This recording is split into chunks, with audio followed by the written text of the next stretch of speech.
وعلى آل محمد كما صليت على إبراهيم وعلى آل إبراهيم إنك حميد مجيد. اللهم بارك على محمد وعلى آل محمد كما باركت على إبراهيم وعلى آل إبراهيم إنك حميد مجيد. الحمد لله رب العالمين والصلاة والسلام على سيد المرسلين وخاتم النبيين. فقد قال الله تبارك وتعالى في القرآن العظيم: أعوذ بالله من الشيطان الرجيم، بسم الله الرحمن الرحيم. يا أيها الرسول بلغ ما أنزل إليك من ربك وإن لم تفعل فما بلغت رسالته. صدق الله العظيم.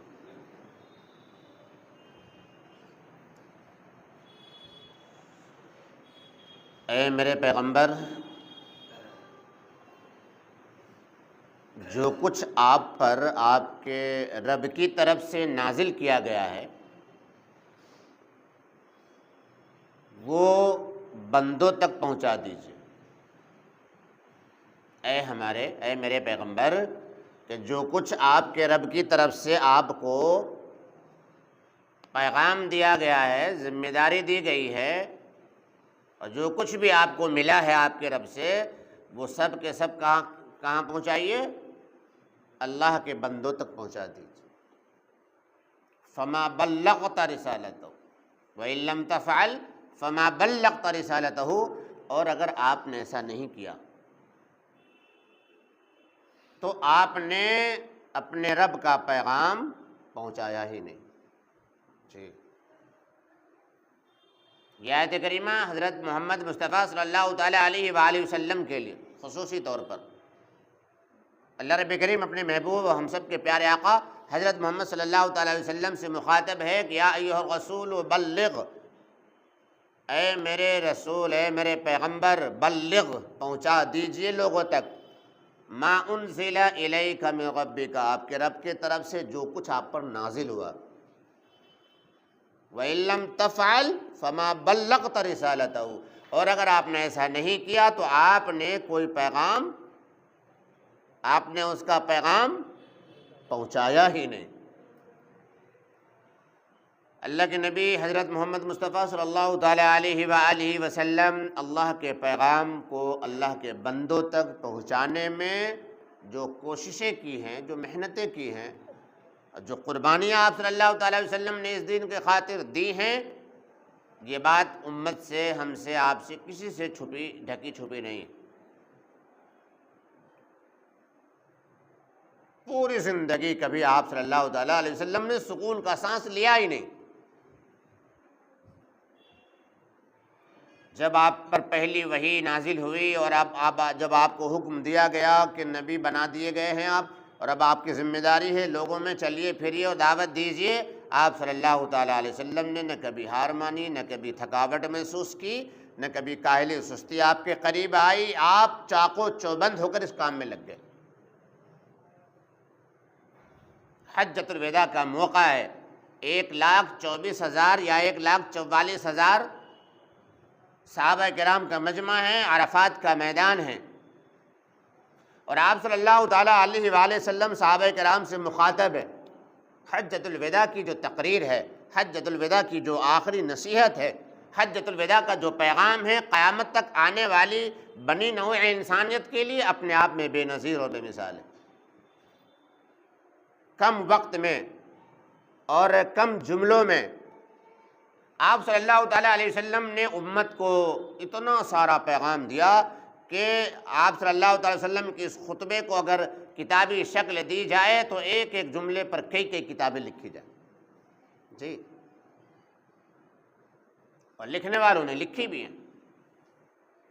تو حجۃ الوداع کے تعلق سے آپ کے سامنے پچھلے 2 جمعے سے حجۃ الوداع کی جو تفصیلات ہے، حجۃ الوداع کی جو نصیحتیں ہیں، پیغام ہیں امت کے لیے، ہم نے آپ تک پہنچانے کی کوشش کی ہے.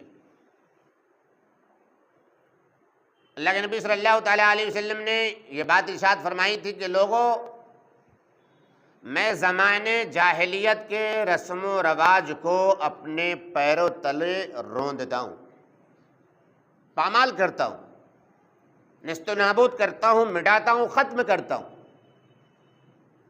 اب اسلام، مذہب اسلام آ گیا، اب زمانے جاہلیت کی کوئی رسم کی اجازت کسی طرح بھی نہیں دی جائے گی۔ آپ صلی اللہ تعالی وسلم نے اپنی گفتگو کو جاری رکھتے ہوئے ارشاد فرمایا کہ زمانے جاہلیت کے سارے جھگڑے میں ختم کرتا ہوں۔ اب کسی بھی لڑائی اور جھگڑے کی سلسلہ در سلسلہ، انتقام در انتقام نہیں لیا جائے گا، اور اسی طرح میں سودی کاروبار کو بھی ختم کرتا ہوں، سود در سود کا جو نظام ہے اسے بھی مٹاتا ہوں۔ آج کے بعد سے سود در سود نہیں لیا جائے گا۔ اور یہ بات ارشاد فرما کر آپ صلی اللہ تعالیٰ علیہ وسلم نے ارشاد فرمایا کہ سب سے پہلے میں ربیعہ بن عامر کا خون، میں ان چیزوں کی شروعات اپنے خاندان سے کرتا ہوں، اور میں ربیعہ بن حارث کا خون معاف کرتا ہوں کہ ربیعہ بن حارث کے خون کا کوئی بدلہ نہیں لیا جائے گا۔ لوگوں، میں ان باتوں کی شروعات اپنے خاندان سے کرتا ہوں۔ عباس بن مطلب کا سود میں معاف کرتا ہوں۔ عباس بن عبد المطلب کے سود کے معاملات جن لوگوں سے بھی ہے وہ سب میں منسوخ کرتا ہوں اور ختم کرتا ہوں۔ آج سودی کاروبار کرنے والے لوگوں کو سمجھایا جائے، ان سے بات کی جائے، بتایا جائے کہ بھائی ان چیزوں کو چھوڑو۔ آج یہ کیسے چھوڑتے؟ بہت سارے لوگوں پہ پیسے مر جائیں گے۔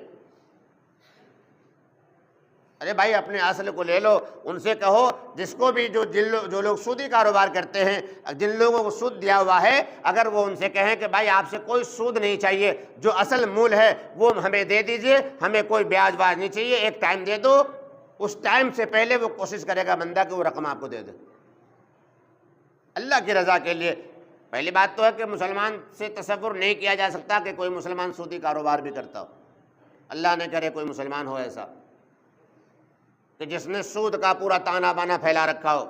اللہ ہم سب کی حفاظت فرمائے۔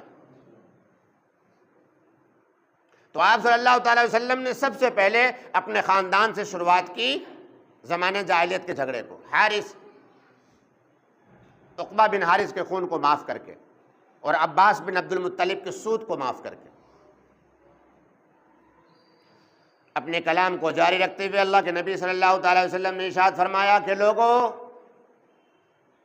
کل قیامت کے دن تم سے میرے بارے میں سوال کیا جائے گا۔ اللہ، دیکھو کون کہہ رہا ہے؟ اللہ کے رسول کہہ رہے ہیں، سید الاولین والآخرین، سید الانبیاء والمرسلین، کائنات کے دولہ، پوری کائنات کا فخر انسانیت، افضل البشر، افضل الخلائق، اللہ رب کریم نے ایسی سنہری اور ایسی خوبصورت اور عمدہ اور نفیس کوئی چیز کسی انداز کی یا انسانوں میں بنائی نہیں جو اللہ کے نبی صلی اللہ علیہ وسلم کی تخلیق اس انداز سے فرمائی۔ فرمایا کہ لوگوں، کل قیامت کے دن تم سے میرے بارے میں سوال کیا جائے گا، اور سوال یہ ہوگا، تم سے پوچھا جائے گا کہ میں نے اللہ کا دین تم تک پہنچایا یا نہیں پہنچایا۔ اللہ سمجھ، اللہ کے نبی صلی اللہ تعالیٰ علیہ وآلہ وسلم نے جب یہ جملہ ارشاد فرمایا کہ کل قیامت کے دن تم سبھی لوگوں سے 1,24,000 یا 1,44,000 صحابہ کے سامنے جب آپ نے یہ بات ارشاد فرمائی، ذرا اندازہ لگاؤ ان صحابہ نے جنہوں نے آپ کی درد بھری زندگی دیکھی، آپ کی تکلیفیں دیکھی، آپ کو مشقتوں میں دیکھا، اور تکلیفوں کے ساتھ انہوں نے بھی آپ کا ساتھ دیا، آپ صحابہ کے اوپر کیا گزری ہوگی جب آپ صلی اللہ تعالیٰ علیہ وسلم کی یہ صدا صحابہ کے کانوں سے ٹکرائی۔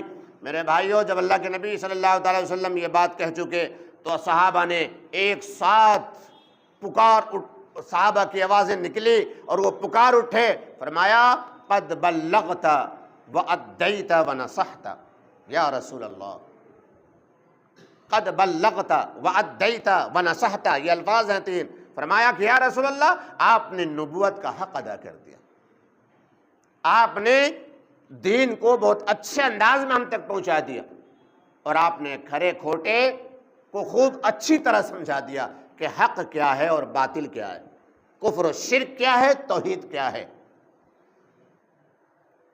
ہمیں دین آپ نے خوب اچھے سے پہنچایا، اور اچھی طریقے سے آپ نے ہمیں سمجھایا۔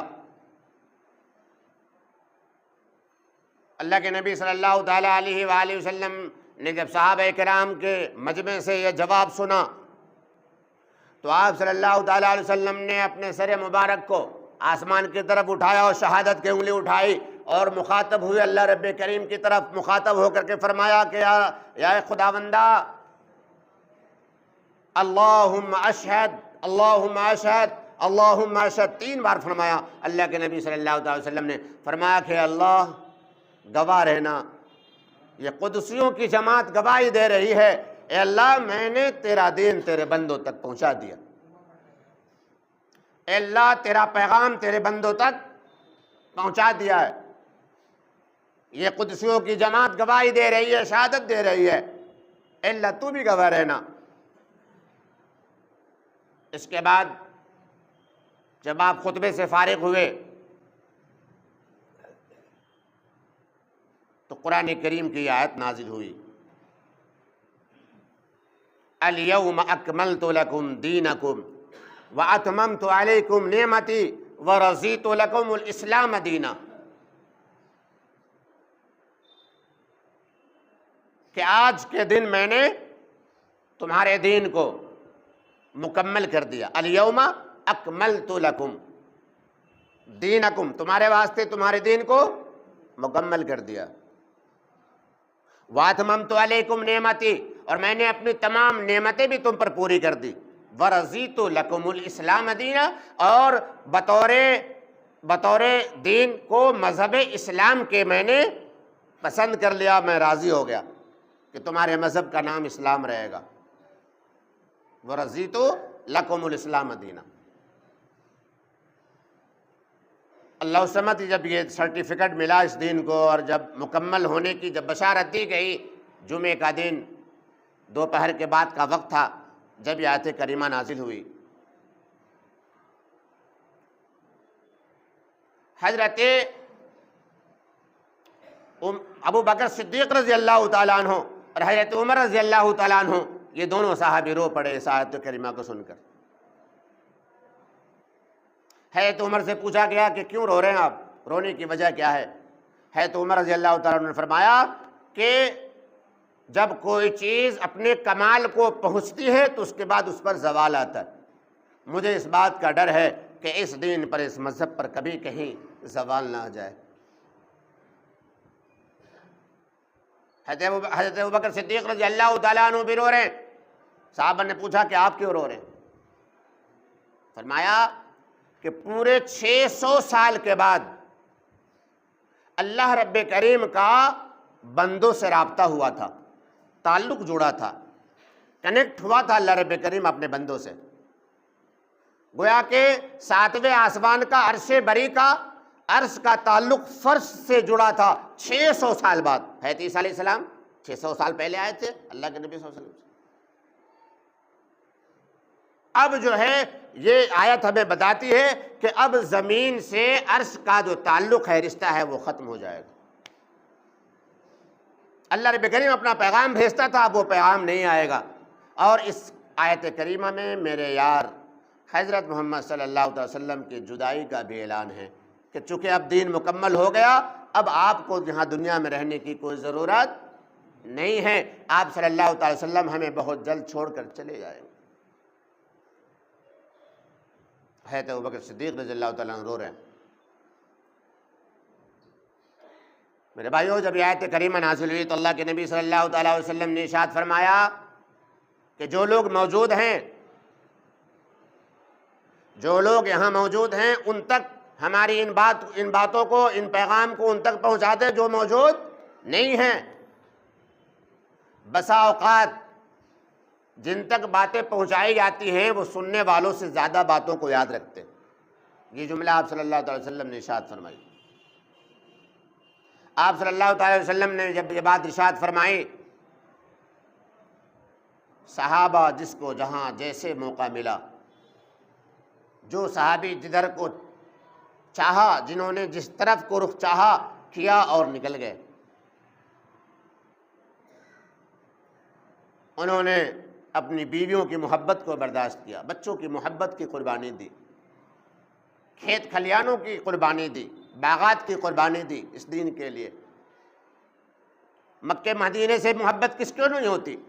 ہم میں سے ہر شخص یہ چاہتا ہے کہ مکہ مدینہ جائے اور وہیں موت دے دے اللہ، وہیں عمر پوری ہو جائے، ہم وہیں دفن ہو جائے، ہم سب کی تمنا ہوتی ہے۔ ذرا سوچو تو صحیح، جن صحابہ نے مکے کے لیے اللہ کے اس گھر کو حاصل کرنے کے لیے جہاں 365 بتوں کی عبادت کی جاتی تھی،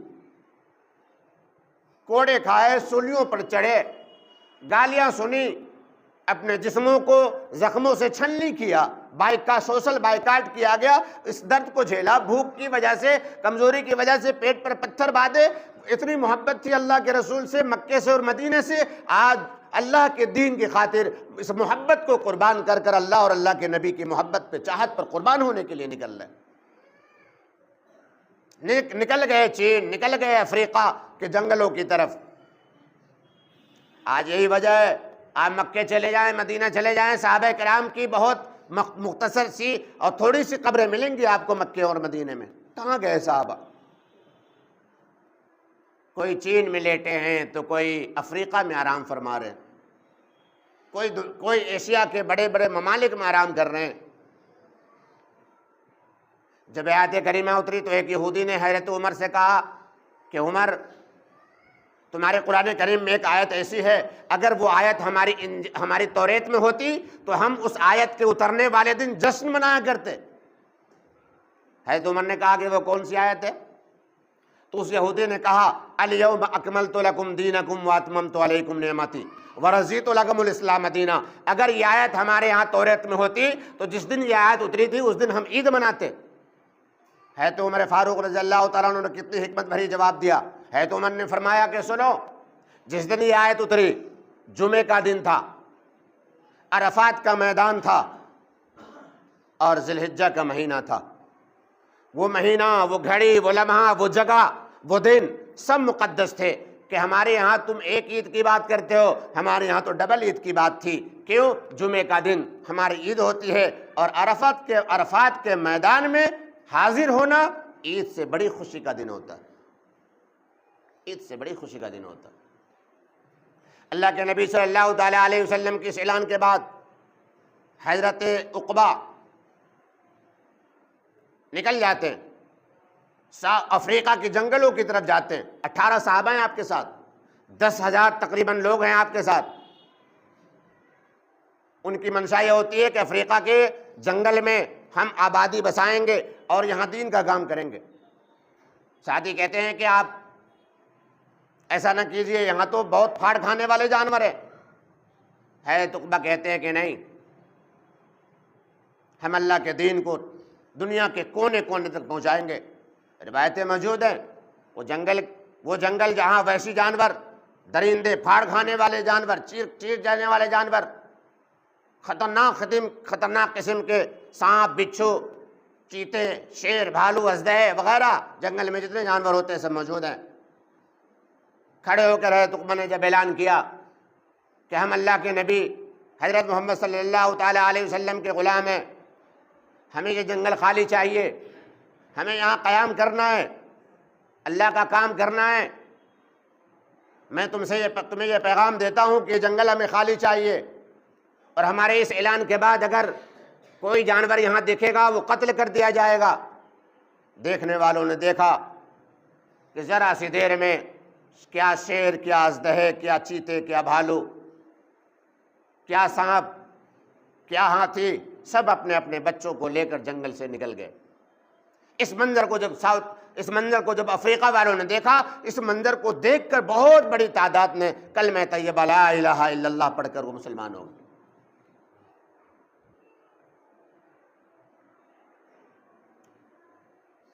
صحابہ کرام رضوان اللہ تعالیٰ علیہم اجمعین نے بڑی قربانیاں دی ہیں۔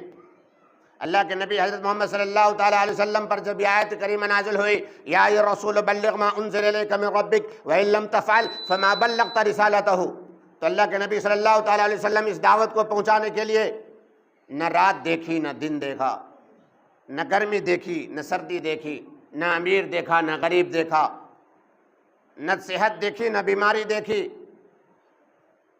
اسی طرح نہ آپ نے مکہ دیکھا، نہ طائف دیکھا، نکل گئے اللہ کے دین کو بلند کرنے کے لیے۔ ایک درد، ایک تڑپ، ایک گھٹن، ایک مشن لے کر آپ چلتے رہے، رات دن اسی کام میں لگے رہے.